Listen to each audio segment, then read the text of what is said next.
नमस्कार साथियों, कैसे हैं आप लोग। आप सबका बहुत बहुत स्वागत है। आप देख रहे हैं मिस्टर भास्मान पॉडकास्टर। मैं हूं प्रकाश कुमार। आज की जो कहानी है, आज की जो स्टोरी है, वो सिया और केतन अग्रवाल के कहानी के ऊपर एक नई कड़ी के साथ है। आप जैसा कि जानते हैं कि जिस तरीके से 18 जून को सिया ने केतन अग्रवाल को धक्का देकर लोहगढ़ किले से मार डाला था, और कहानी में सामने ये आया था कि सिया ने केतन अग्रवाल को इसलिए मार डाला था क्योंकि वो केतन के साथ शादी नहीं करना चाहती थी। हालांकि केतन और सिया का सगाई हो गया था, लेकिन सिया केतन से शादी नहीं करना चाहती थी। इस वजह से सिया ने केतन को ही साइड कर दिया। लेकिन इस कहानी में एक सच्चाई और है। जो सच्चाई ये है कि सिया का भाई साहिल और केतन अग्रवाल की बहन, इन दोनों का भी शादी होना था। जैसे ही सिया और केतन का शादी होता, उसके बाद तुरंत सिया का भाई साहिल और केतन अग्रवाल की बहन से इन दोनों का शादी होता। मतलब कहानी ये था कि आप एक लड़की देंगे, एक लड़की लेंगे, एक लड़की आपके घर से जाएगी और एक लड़की आपके घर आएगी। इस तरीके का रोल था। अब हुआ था ये कि दिसंबर के महीने में केतन अग्रवाल के पिता माता एक शादी में गए थे। वहीं पर सिया भी अपने माँ बाप के साथ उस शादी में आई थी। पहली बार केतन के घर वाले सिया को उसी शादी में देखे थे। उस शादी में देखने के बाद केतन के पिता को सिया बहुत पसंद आने लगी। केतन के माता को भी सिया बहुत पसंद आने लगी। फिर केतन के माता पिता ने सिया के माता पिता से बात की। सिया के माता पिता हालांकि इस शादी को भी करना नहीं चाहते थे, क्योंकि सिया तो अभी 19 साल की भी नहीं हुई थी, क्योंकि वो तो 19 जून को 19 साल की हुई है।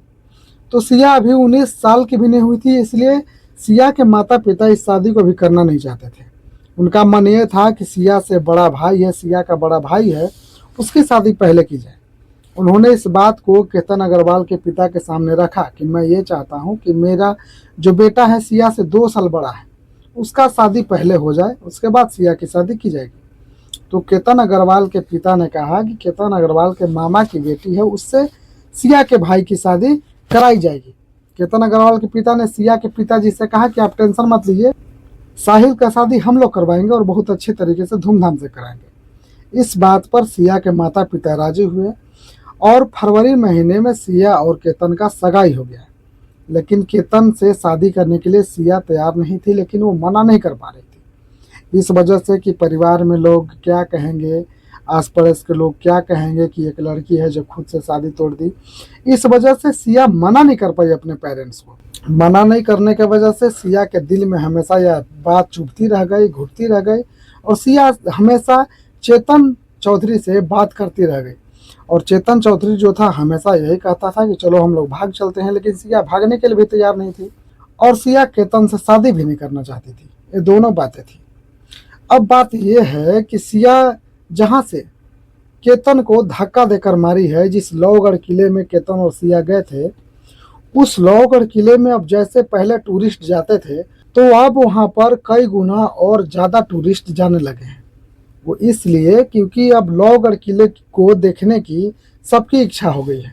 अब लोग वहां जब लोहगढ़ किले जाते हैं तो वहां पर वो कोई किला नहीं देखते हैं, अब उस जगह को ज्यादा देखने के लिए इच्छुक रहते हैं जहां से सिया ने केतन को धक्का देकर मार डाला था।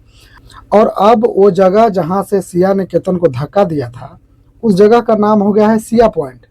अब लोग उस जगह का नाम भी बदल दिए हैं। अब उस जगह का नाम सिया पॉइंट हो गया है। अब लोग उस जगह को सिया पॉइंट के नाम से जानते हैं। मैं आपको एक और बात बता दूं, जब 1 जून को प्री वेडिंग शूटिंग के लिए ये लोग विदेश जा रहे थे, तो उस समय सिया और केतन के साथ, मैंने आपको पहले ही बताया था कि सिया के साथ केतन की बहन और सिया का भाई साहिल, ये दोनों भी साथ में वेडिंग शूटिंग में जा रहे थे।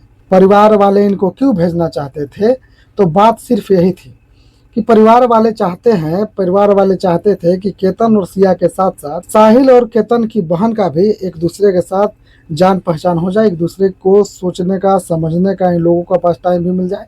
इसलिए दोनों भी साथ में जा रहे थे। लेकिन उस दिन भी सिया ने पासपोर्ट छुपा दिया और इस वजह से ये लोग जा नहीं पाए। फिर सिया और केतन का प्लानिंग कैंसिल हुआ। अब बात यह है कि उधर मेघालय की पुलिस ने, मेघालय की अदालत ने सोनम रघुवंशी को सेम केस में जमानत दे दी है। आप लोग सुने होंगे कि राजा रघुवंशी को सोनम रघुवंशी ने धक्का देकर इसी प्रकार से सिया के जैसा ही मार डाला था।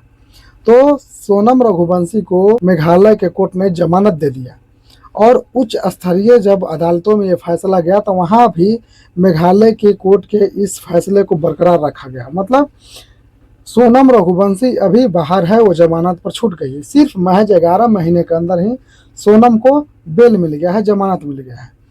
अब लोगों के दिमाग में सवाल ये है कि क्या सिया को इस केस में सजा होगी या फिर सिया भी सोनम रघुवंशी के जैसा बरी हो जाएगी। तो इसमें कई फैक्ट है। फैक्ट ये है पुलिस के पास कुछ चीज़ें हैं जिसके जरिए पुलिस जांच कर रही है। पुलिस के पास क्या है, तो पुलिस के पास आरोपी नंबर 1 सिया है, आरोपी नंबर 2 चेतन अग्रवाल है, और तीसरा नंबर सिया का वो 4 व्हीलर गाड़ी जिससे केतन और सिया लोहगढ़ किला गए थे, और चौथा वो स्कूटी जिससे चेतन चौधरी लोहगढ़ किला गया था। पांचवा चेतन चौधरी का वो तस्वीर जिसमें हुडी पहना हुआ था, चेहरा नहीं दिखाई दे रहा था। ऐसे कई चीज़ें पुलिस के पास है, लेकिन पुलिस के पास क्या नहीं है, पुलिस के पास ये नहीं है कि केतन अग्रवाल को सिया ने धक्का दिया। वहाँ पर कोई चश्मदीद नहीं था और कोई गवाह नहीं है। पुलिस के कई बार कहने पर, पुलिस के कई बार अपील करने पर अभी तक कोई गवाह, कोई चश्मदीद, कोई एविडेंस वहाँ पर खड़ा नहीं हो पाया है, और उम्मीद है कि कोई खड़ा भी नहीं होगा। तो पुलिस के पास सबसे पहली बात कि गवाह नहीं है कि सिया ने ही केतन अग्रवाल को धक्का दिया है। अब रिक्रिएशन का मतलब ये है कि किसी भी इंसान को अगर एक जगह से आप धक्का दीजिए तो उसको 5 बार अगर आप धक्का देंगे तो 5 जगहों पर जाके गिरेगा, कभी भी वो एक ही जगह पर नहीं गिरेगा। तो रिक्रिएशन का भी कोई मतलब नहीं है। रिक्रिएशन में कुछ रबड़ का इंसान बनाया जाता है जिसको धक्का देकर गिराया जाता है और उससे देखा जाता है कि शायद ये इंसान वहाँ गिरता है कि नहीं गिरता है। तो मेरा मानना यह है कि अगर किसी भी वस्तु को किसी ऊंचाई से अगर 5 बार धक्का देंगे तो 5 बार वो अलग अलग जगह पर घूमेगा, गिरेगा।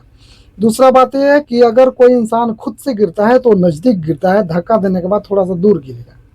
इस तरीके की अनुमान पुलिस लगा रही है। पुलिस का कहना यह है कि पुलिस अब कोर्ट में इस बात के लिए इजाज़त लेने जा रही है जिससे सिया के साथ उस मशीन का इस्तेमाल किया जाए जिससे झूठ पकड़ने की मशीन होती है, जिससे झूठ का पता लगाया जाता है। लेकिन सिर्फ कोर्ट के आदेश से सिया के साथ वो मशीन का इस्तेमाल नहीं किया जा सकता। उस मशीन को लगाने के लिए सिया की भी अनुमति बहुत जरूरी है, और जब सिया अनुमति देगी तभी उस मशीन का इस्तेमाल पुलिस कर सकती है। कुछ एक्सपर्ट जिसका कहना यह है कि इस केस में हो सकता है कि सिया को जमानत मिल जाए, क्योंकि इसी केस में सोनम रघुवंशी को जमानत मिल गया है, और कोई ऐसा रेयर केस आता है जिसको आप पहली बार किए हैं उसमें जमानत मिलना मुश्किल होता है, उसमें सज़ा होने की चांस ज़्यादा होती है। लेकिन क्योंकि सिया ने धक्का दिया, इसका कोई सबूत भी नहीं है। सिया ने यही, पुलिस सिर्फ इस पर काम कर रही है कि सिया को ये शादी पसंद नहीं था इसलिए सिया ने केतन को मार डाला। लेकिन सिया का भी बयान है कि केतन खुद फिसल कर गिरा है, क्योंकि वहाँ पर कोई अब सबूत नहीं था, कोई एविडेंस नहीं था। तो सिया यहाँ पर थोड़ा सा मजबूती से दिखाई दे रही है, और क्योंकि ऐसा घटना पहले भी हो चुका है और इसी केस में सोनम रघुवंशी को जमानत मिल गया है, तो इस हिसाब से सिया को भी जमानत मिलने की चांसेस बहुत ज़्यादा है।